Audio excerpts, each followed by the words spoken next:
Dr. Saab, what inspired you to leave medical practice and take up dawah as a full-time profession? Bismillahir Rahmanir Rahim. Actually, I never say that I took the decision of leaving my medical profession and adopting the whole time service to Islam and Quran. Firstly, at a very young age, somehow I was possessed by the beauty of Quran. I say I was possessed.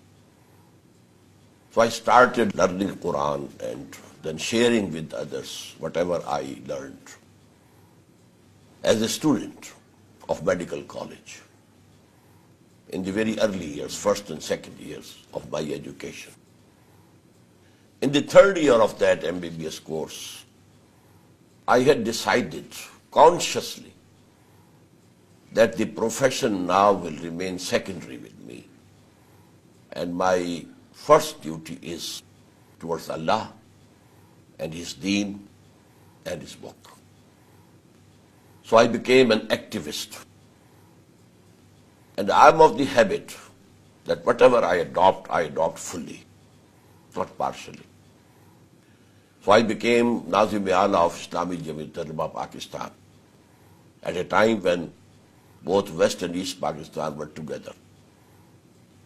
Then after the completion of my education, because I had already decided that this is going to be secondary with me, I didn't pursue further education, specialization, etc., and postgraduate education. I started practice and disseminating the teachings of Quran, and especially the philosophy, which Quran calls the hikmah of Quran. And now this thing increased and increased and increased, so that it ate into the time that I was devoting to my practice. Gradually, that was knocked out, and I was left alone with my service of Quran. And not only of Quran, but according to the teachings of the Quran and according to the demand of Quran for the struggle to establish the deen of Allah as a total politico-socio-economic system on the earth which belongs to Allah. So these are two main lines of my life: reading Quran, understanding Quran, pondering over Quran, and then delivering lessons in Quran, lectures on Quran. So that is one.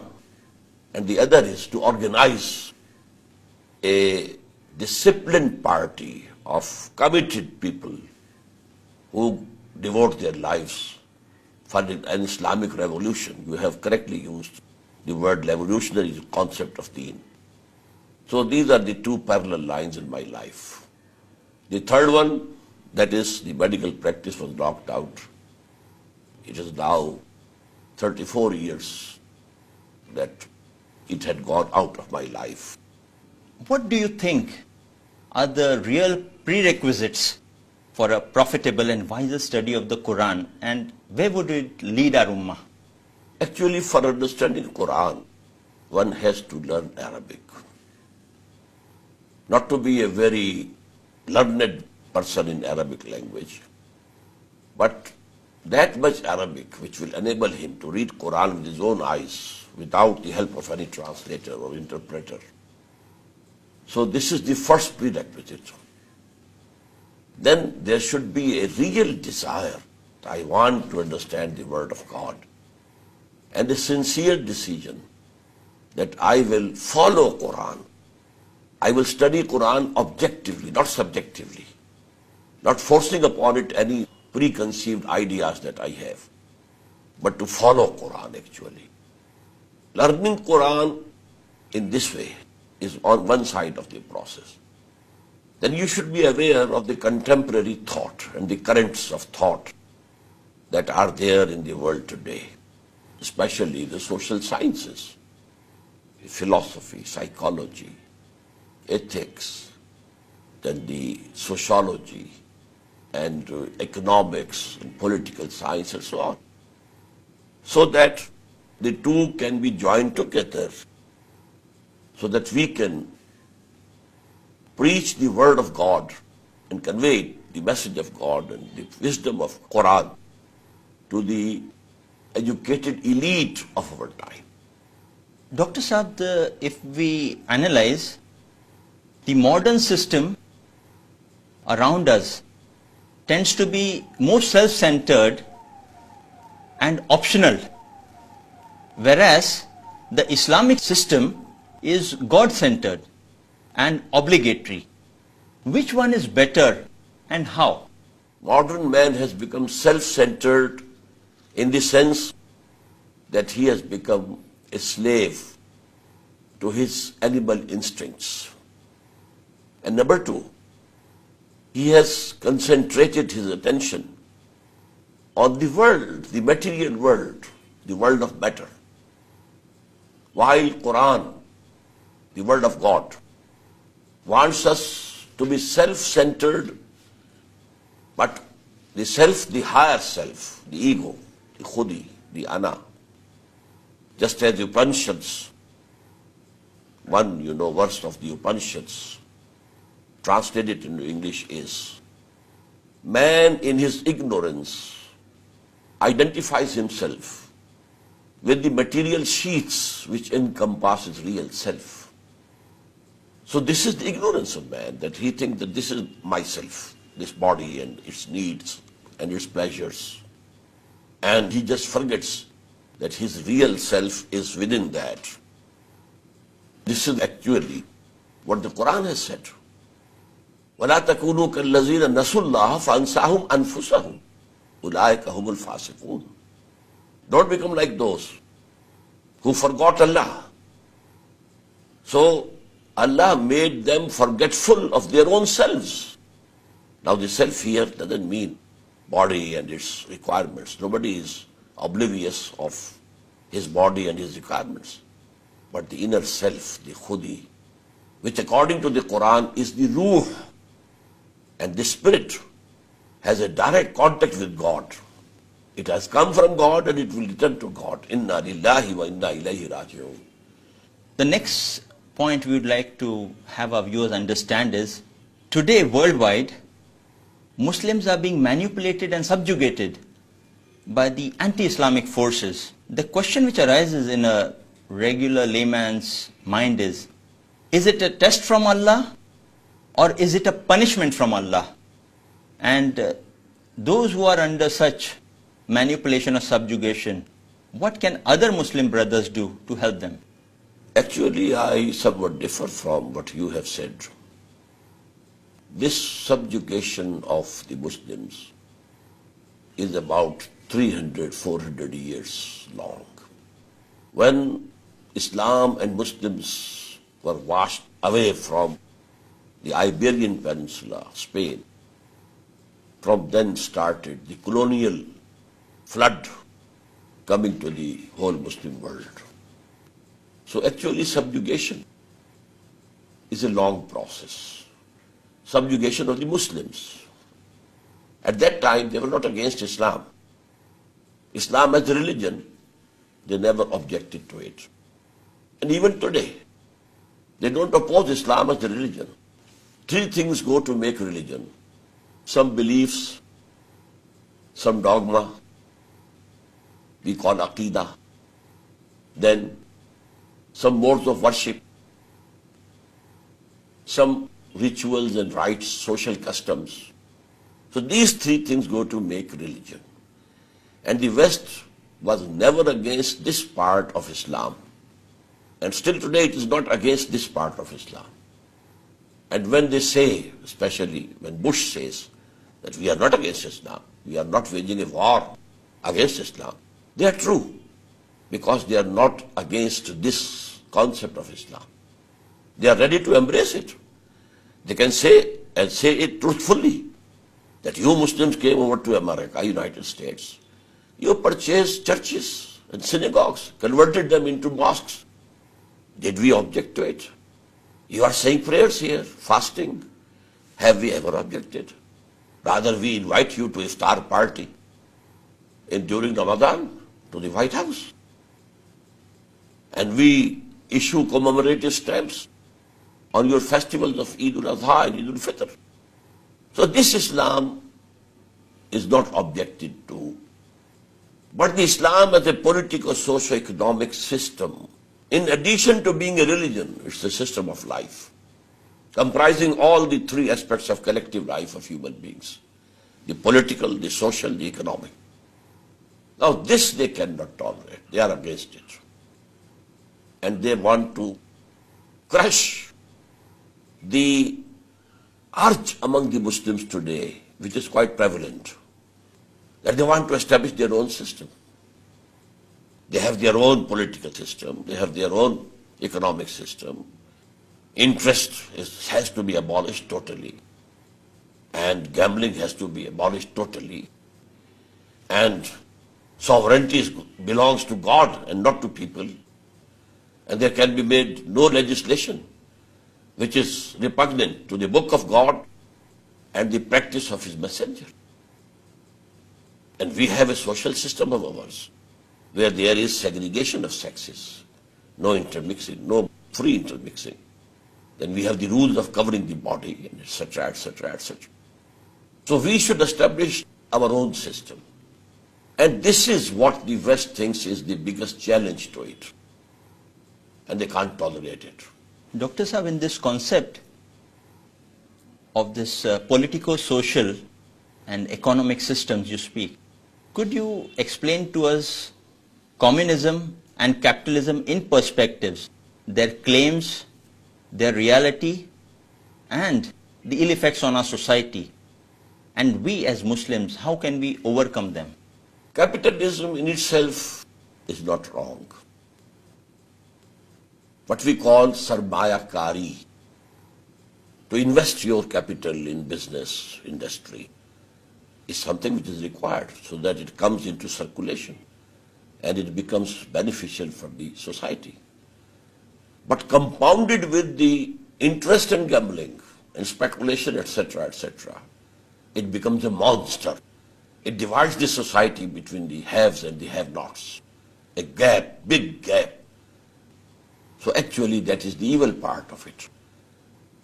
Communism, on the other hand, was the antithesis to this capitalism. So that they not only did away with interest and usury, they did away with the whole concept of personal ownership. And with the personal ownership, they added a political system which was very repressive. You don't have any right to express yourself. You don't have any right of association, of forming and founding organizations and parties, etc., etc. Keep dumb. Work, get the wages, you can eat, you can drink, and you can be comfortable in your lives. But this political suppression, there was a revolt against it. And that is why. And because, you know, due to the abolition of personal ownership, the incentive to work more was gone. Why should I work more? When if I earn more, it's not going to me, it will go to the state. I will get the same wage, so why should I work more? And that is why the economy of the USSR went down and went down and went down. The wheat growing area of USSR was much bigger than the wheat growing area of USA. But the USA was exporting wheat and the USSR was importing it. So that was the reason of the fall of USSR. Now Islam actually joins together the good points of communism and the good points of capitalism. Islam allows capitalism. You go and work. It gives you the incentive to work more. Because if you earn more, you will own more. Only if you have passed a certain line. Now you have to give the welfare tax, the zakah. So this becomes socialism. That now the synthesis of capitalism and socialism will take place in the form of Islam. And Islamic system, economic system is a must. Humanity is going towards it because the social justice, especially the economic justice among people, cannot be achieved. The West has achieved capitalism at the cost of equality. There is freedom, but at the cost of equality. And communism was, so to say, equality, but at the cost of freedom. So to join together, there must be freedom also and equality also. So this is actually the main theme of the Islamic economic system. Dr. Saab, how can the existing dichotomy between the modern physical and social sciences on the one hand and the knowledge revealed by Allah subhanahu wa ta'ala on the other hand be reconciled? It needs the establishment of universities in all the Muslim lands and numerous universities whose central department will be that of Arabic language and Quranic teachings. But attached to that will be the departments of social sciences and physical sciences. Now the student who enters, he wants to study economics, but he will have to read Arabic and Quran. That will be imperative for anybody who enters this university. And then he can study philosophy, so that he can compare the philosophical ideas and theories of the world with what Quran has to give in this field. So in the same way, you have to dive deep into the meanings of Quran and then study this economics also. So you will be able to understand and appreciate what light Quran throws and what are the wisdoms behind the abolition of riba. What is the wisdom behind the abolition of gambling, etc., etc. So, and that will be with an intellectual dimension. You understand. You don't only accept Islam. You understand it. The hikmah, the wisdom behind these injunctions of Quran become clear to you. So unless such universities are established in Muslim countries, this dichotomy cannot be removed. Dr. Saab, finally, what would be your message priority-wise in the current context for Muslims, especially for Muslims in the Indian context? I think Islam is one throughout the world. There are no two Islams.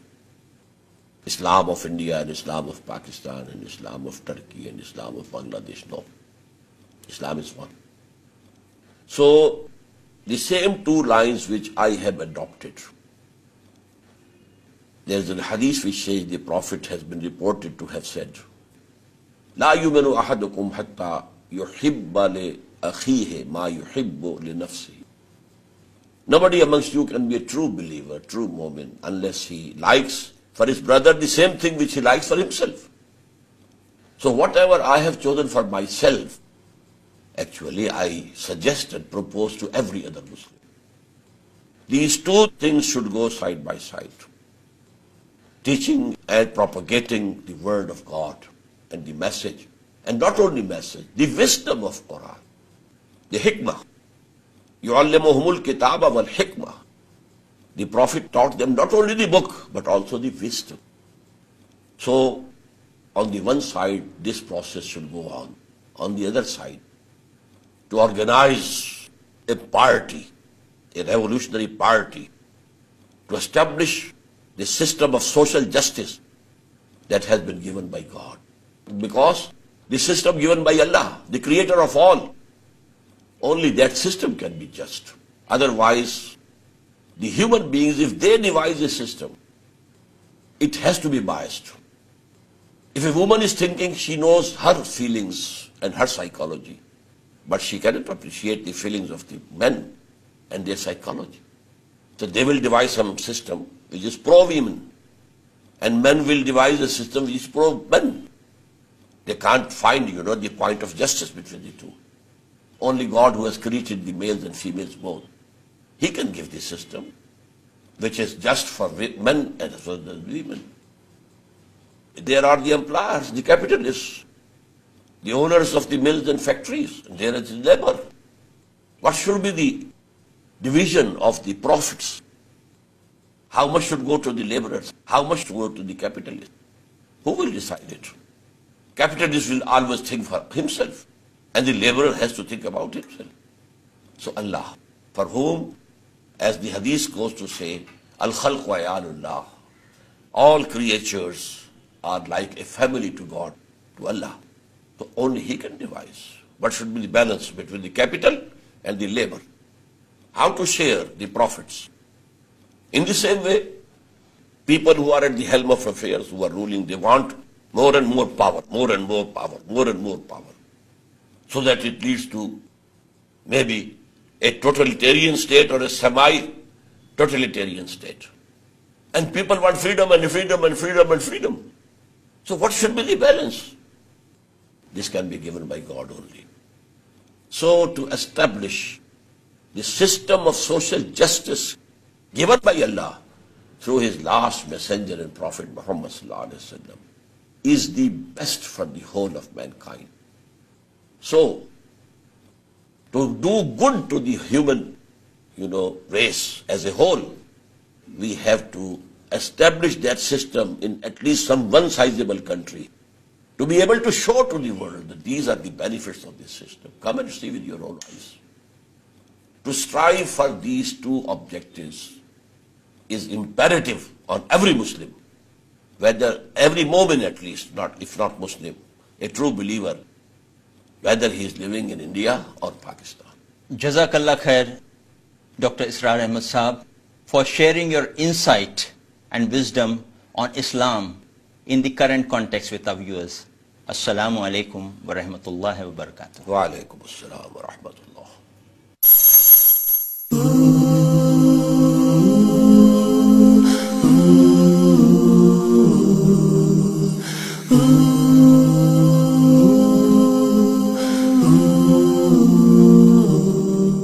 Each day we are reminded, and each day we say, there's not much that we can do, it seems so far away. So we live our lives in silence,